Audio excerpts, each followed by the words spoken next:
हो सकता है कि आपकी मदर जो हैं वो आपके जीवन का एक बहुत डेलिकेट हिस्सा हैं और इस वक्त आपका ध्यान पूरा अपनी माँ की तरफ है। क्यों? क्योंकि उनकी हेल्थ में इशू चल रहा है।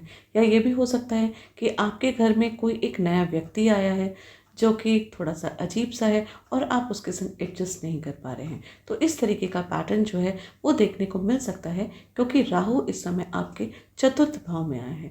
तो वृश्चिक राशि वालों की राहु जब चतुर्थ भाव में आता है तो ऐसी सिचुएशन जो है वो बनती है, क्योंकि फोर्थ हाउस जो है वो माँ का होता है, घर का होता है। फोर्थ हाउस से हम वाहन को देखते हैं, हम अपने मन की खुशी को भी देखते हैं। तो फोर्थ हाउस में जब राहु आता है तो ऐसे में हमारा घर में मन नहीं लगता है, या हो सकता है कि माँ की हेल्थ को इशू हो सकता है, या फिर माँ के साथ ये भी हो सकता है कि माँ के साथ किसी तरीके का वाद विवाद भी हो जाए। तो कुछ भी इस तरीके की चीज़ें जो हैं वो होने की संभावना होती है। लेकिन यहाँ पे राहु अब शतभिषा नक्षत्र में आ गए हैं। तो शतभिषा नक्षत्र हीलिंग का नक्षत्र है और देवगुरु बृहस्पति जो हैं वो राहु पे दृष्टि भी कर रहे हैं। तो यहाँ राहु बैठ के जो है रिलेशनशिप अगर कुछ खराब है तो उसको हील करेंगे, उसको ठीक करेंगे। अगर आपकी माँ की मदर की हेल्थ में कोई दिक्कत है तो आपकी मदर की हेल्थ में आप देखिएगा आपको सुधार देखने को मिलेगा। यहाँ पे राहु ना आपको रियल स्टेट, वास्तु या वर्क फ्रॉम होम करने की चीज़ों में ना आपको पुश ज़रूर करेगा। अब देखिएगा आपका मन जो है वो लग रहेगा कि आप वर्क फ्रॉम होम करें, या फिर ये भी हो सकता है दो चीज़ें होंगी, या तो वर्क फ्रॉम होम करना पसंद करेंगे या फिर आपको रहेगा कि आप जो हैं अपने घर से दूर कहीं पे रहें। यहाँ पे कई बार होता है कि राहु जब चतुर्थ भाव में आता है तो व्यक्ति के फॉरेन कंट्री जाने के भी जो है ना वो रास्ते काफ़ी खुलते हैं। या अगर नेटल चार्ट में राहु फोर्थ हाउस में होता है तो ऐसे सिचुएशन में हम कह भी देते हैं कि हो सकता है कि आप अपने घर में जो है वो नहीं रह के घर से बाहर रहेंगे। तो ये भी एक अपॉर्चुनिटी जो है वो स्कॉर्पियो राशि वालों के लिए, स्कॉर्पियो लगन वालों के लिए आ रही है राहु के शतभिषा नक्षत्र में बैठने से।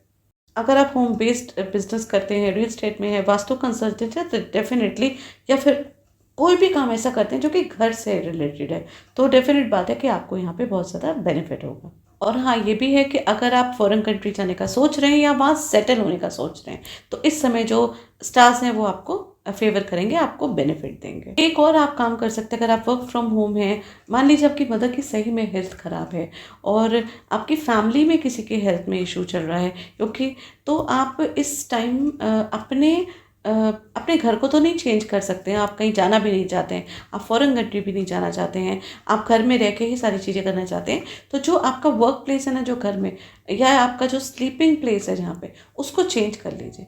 अगर आप ईस्ट में सोते हैं तो आप नॉर्थ में सोना शुरू कर दीजिए। अगर आप साउथ में सोते हैं तो ईस्ट में सोना शुरू कर दीजिए। ओवरऑल है ना, अपनी सिटिंग पोजीशन, अपनी स्लीपिंग पोजीशन दोनों ही वास्तु के हिसाब से आप चेंज कर लीजिए तो ज़्यादा बेटर रहेगा। और इसमें आप ये चीज़ और देखिएगा कि नेटल चार्ट में आपके राहु कहाँ पे हैं। अगर नेटल चार्ट में राहु जो हैं वो आपके फोर्थ हाउस में ही बैठे हुए हैं तो उस समय आपको जो है बहुत ज़्यादा ध्यान रखने की ज़रूरत है।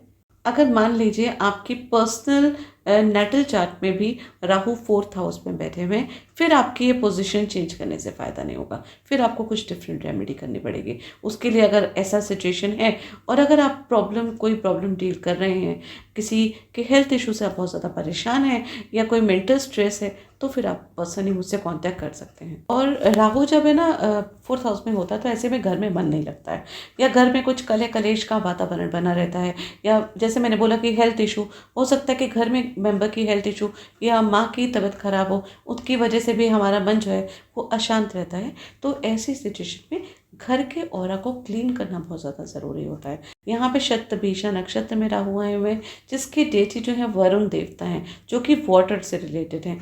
आपको यहाँ पे एक स्प्रे बॉटल में गंगा जल, थोड़ा सा गौमूत्र और वाटर जो है वो इकट्ठा करके रख लेना है और उसको पूरे घर में जो है वो रेगुलर स्प्रे करना शुरू करें।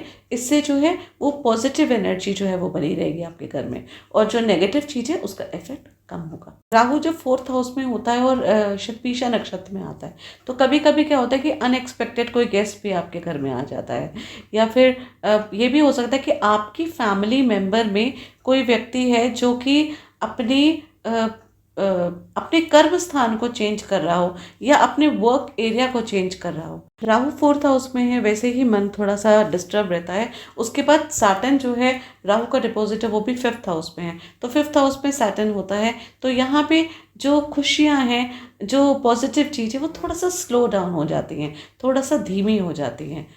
हो सकता है कि ये वाला जो ट्रांजिट है, इस टाइम में ना आपको कुछ मटेरियलिस्टिक बेनिफिट ना मिले, लेकिन स्पिरिचुअल बेनिफिट आपको बहुत ज़्यादा मिलेगा।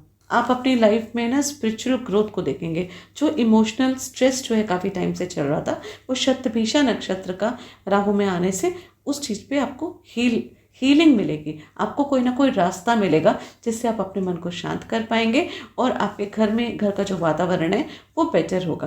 बिजनेस पॉइंट ऑफ व्यू से देखा जाए तो अगर आप घर से काम करते हैं तो बहुत ज़्यादा बेनिफिट रहेगा आपको, स्पेशली अगर रियल एस्टेट या वर्क फ्रॉम होम या फिर वास्तु से रिलेटेड कोई भी काम है तो उसके लिए आपको ये टाइम जो है वो फ्रूटफुल रहेगा। एक्सेसिव स्ट्रेस नहीं लेना है, मेंटल स्ट्रेस नहीं लेना है, क्योंकि ध्यान रखिएगा राहु यहाँ पे बैठे हुए हैं, लेकिन जुपिटर की शुभ दृष्टि भी राहु पे पड़ रही है, तो वो राहु को यहाँ पे बैठ के वो कंट्रोल करेगा और आपकी चीज़ें जो हैं वो पॉजिटिव होंगी। छोटी छोटी चीज़ें हैं ना, अगर ये आप अपनी लाइफ में कर लेंगे, जैसे ज़्यादा मेंटल स्ट्रेस नहीं लेना है, घर के ऑरा को शुद्ध रखना है, किसी वाद विवाद में नहीं पड़ना है, किसी न्यू पैटर्न को एकदम से जो है वो एक्सेप्ट नहीं करना है, और थोड़ा सॉलिट्यूड में रहना है, थोड़ा मेडिटेशन करना है। और उसके साथ साथ 2 रेमेडीज़ हैं जो कि मैंने बोला है कि राहु का ये जो टाइम पीरियड है 23 नवंबर से लेके 2 अगस्त तक, इस बीच में राहु तो शतभिषा नक्षत्र में होंगे, इनको देखने वाले जुपिटर जो हैं वो पुनर्वासु नक्षत्र मतलब अपने नक्षत्र में होंगे, सैटर्न उत्तर भाद्रपदा नक्षत्र मतलब अपने नक्षत्र में होंगे, केतु जो है वो अपने नक्षत्र में होंगे, मघा नक्षत्र में आ जाएंगे, और ये सारे प्लैनेट जो हैं बहुत प्योरिटी से रिजल्ट देंगे, मतलब कि फुल इंटेंसिटी से ये जो अच्छा या बुरा है रिजल्ट देंगे। बाकी आपके नेटल चार्ट में भी डिपेंड करता है। तो आपको कुछ ये रेमेडीज़ हैं, ये ज़रूर कर लेनी है।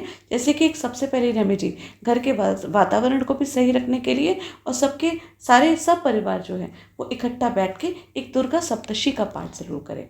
वो एक बार करें, और जो छोटी कन्याएं हैं उनको भोजन करें, उनको कोई स्वीट्स वगैरह ऑफर करें, और एक जो है सत्यनारायण की कथा जो है वो एक बार ज़रूर कराएं। और इसके साथ साथ, क्योंकि राहु शतभिषा नक्षत्र में है और शतभिषा नक्षत्र का जो पेड़ है वो कदम्ब का पेड़ है, तो कदम्ब के पेड़ की एक छोटी सी टहनी कहीं से अगर आपको मिल जाती है तो उसको पूरे रेड क्लॉथ से या फिर लाल रंग की मौली से कवर करिए और उसको अपने वर्क प्लेस में रखिए, तो इससे आपको काफ़ी ज़्यादा बेनिफिट होगा। और उसके साथ साथ ये मंत्र है, इसको 11 बार जो है इस मंत्र का उच्चारण करें। अर्धकायम महावीरम चंद्रादित्य विदर्भनम सिंह गर्भ संभूतम तम राहु प्रणाम्य हम। इसको 11 बार कम से कम इवनिंग टाइम में ज़रूर करें। और उसके साथ साथ मैं आप लोग को ये ज़रूर बोलूँगी, ओम ब्राह्म ब्रीम ब्रह्म सह राहवे नमः का मंत्र जाप जो है वो कम से कम 18,000 टाइम ये आपको कर लेना चाहिए। और उसका क्या पैटर्न है, किस तरीके से आप कर सकते हैं, ये मैंने अपनी वीडियो में भी एक्सप्लेन करा हुआ है, उसका लिंक मैं आपको डिस्क्रिप्शन में दे दूँगी, आप वहाँ से देख सकते हैं।